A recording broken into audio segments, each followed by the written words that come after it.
नमस्कार, राजनीतिक खबरों के सबसे दिलचस्प ठिकाने में मैं रूपेश मिश्रा आप सभी का स्वागत करता हूं।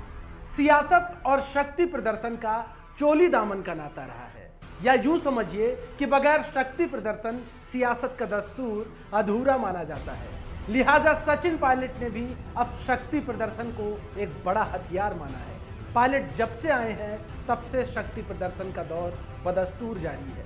माना जा रहा है कि पायलट ऐसा कर एक बड़ा मैसेज देना चाहते हैं अपने सियासी विरोधियों को। तो कैसे ये शक्ति प्रदर्शन चल रहा है और क्या है इसके सियासी मायने, उसे समझने के लिए देखिए हमारी खास रिपोर्ट। जादूगर की जादूगरी नहीं चलेगी, नहीं चलेगी। ये समर्थक पायलट कुनबे के हैं और ये तस्वीरें भी 11 सिविल लाइन की हैं, जहां पायलट समर्थक नारे लगा रहे थे कि जादूगर की जादूगरी नहीं चलेगी। जादूगर की जादूगरी नहीं चलेगी, नहीं चलेगी। सचिन पायलट तुम संघर्ष करो, हम तुम्हारे साथ हैं। पायलट तुम संघर्ष करो, हम तुम्हारे साथ हैं। दिलचस्प बात तो ये है कि पायलट जब अपने 19 वफादारों के साथ दिल्ली से जयपुर पहुंचते हैं तो उनके सरकारी निवास पर समर्थकों का हुजूम टूट पड़ता है। पिछले महीने भर से घर बैठे पायलट कैंप के छोटे से बड़े नेता सक्रिय हो जाते हैं और अपनी उपस्थिति दर्ज करवाने 11 सिविल लाइन पहुंचने लगे। पायलट ने भी अपने समर्थकों का अभिवादन स्वीकार किया, लेकिन इन सब के बीच पायलट समर्थकों के नारे और हाव भाव बता रहे थे कि अब पायलट और गहलोत के बीच दूरियां बहुत बढ़ चुकी हैं। एक एक समर्थक अब 2 धड़ों में बढ़ चुका है, या यूं समझ लीजिए कि राजस्थान में कांग्रेस पार्टी की चर्चा कम, पायलट गहलोत की गुटबाजी की चर्चा चारों ओर है।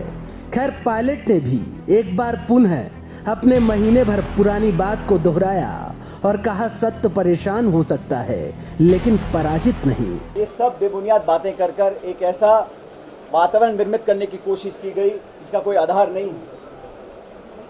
लेकिन मैंने आप सबको याद है 30 दिन पहले कुछ कहा था कि सत्य को परेशान किया जा सकता है, पराजित नहीं। सत्य ये है कि कांग्रेस पार्टी के हम सब लोग हैं। आपको बता दें कि पायलट का आवास इन दिनों लंबे अरसे के बाद समर्थकों से गुलजार है। पायलट के आवास पर समर्थकों का सुबह से शाम तक तांता लगा रहता है, लेकिन इस दौरान गौर करने वाली बात यह है कि पायलट गहलोत के बीच भले ही सुलह हो गई हो, लेकिन पायलट के आवास की तस्वीरें ये बता रही हैं कि सब कुछ अभी भी ठीक नहीं हुआ है। Bureau report, the fact India.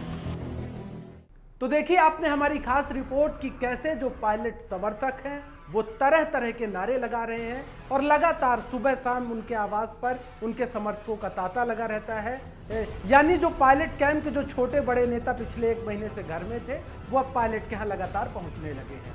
अब यहाँ पर कहा यह भी जा रहा कि पायलट रणनीति बना रहे हैं कि आगामी वक्त में वो कैसे प्रदेश में काम करेंगे। लिहाजा देखना होगा कि ये रणनीति कैसी होती है। दोस्तों, राजस्थान की सियासत से जुड़ी हर खबर हम आपके समक्ष लेकर हाजिर होते रहेंगे। तब तक के लिए नमस्कार।